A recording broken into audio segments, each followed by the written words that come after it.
أعوذ بالله من الشيطان الرجيم. بسم الله الرحمن الرحيم. إذا وقعت الواقعة ليس لوقعتها كاذبة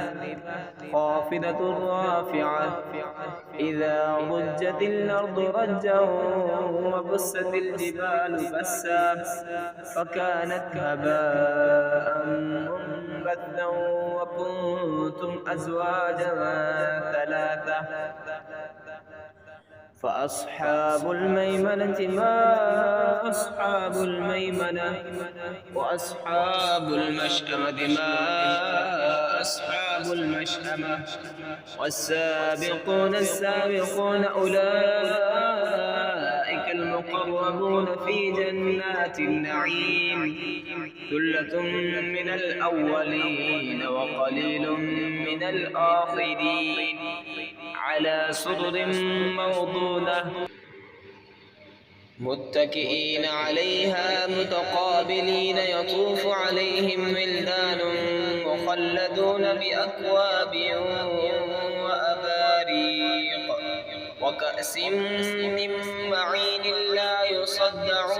لا يصدعون عنها ولا ينزفون وفاكهة مما يتخيرون ولحم طير مما يشتهون وحور عين كأمثال اللؤلؤ المكنون جزاء بما كانوا يعملون لا يسمعون فيها لغوا ولا تأثيما إلا قيلا سلاما سلاما وأصحاب اليمين ما أصحاب اليمين في سدر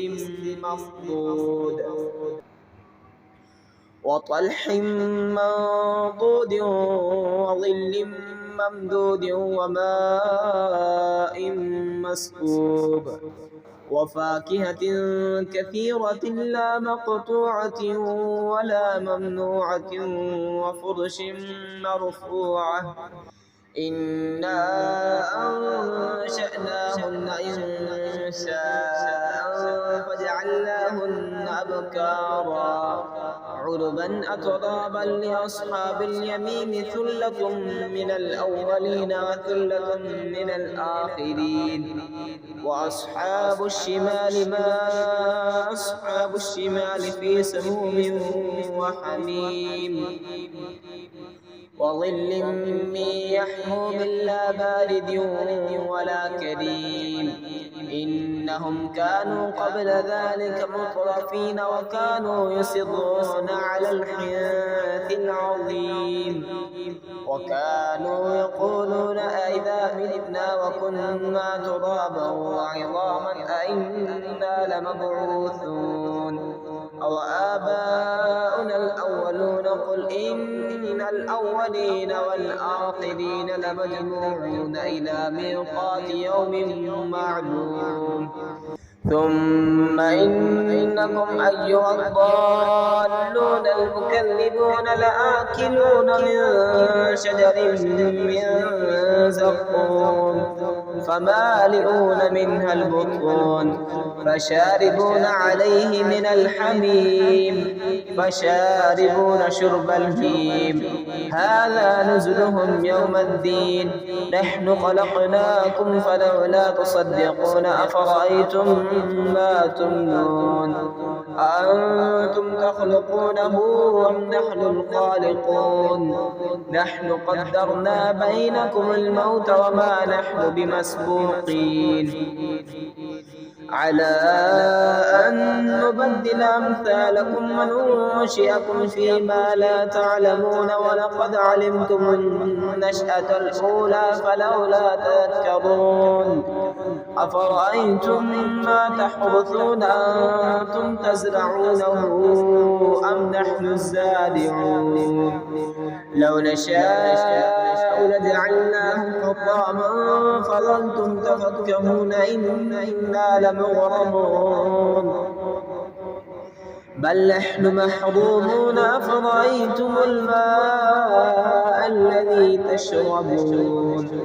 أأنتم أنزلتموه من المزن أم نحن المنزلون لو نشاء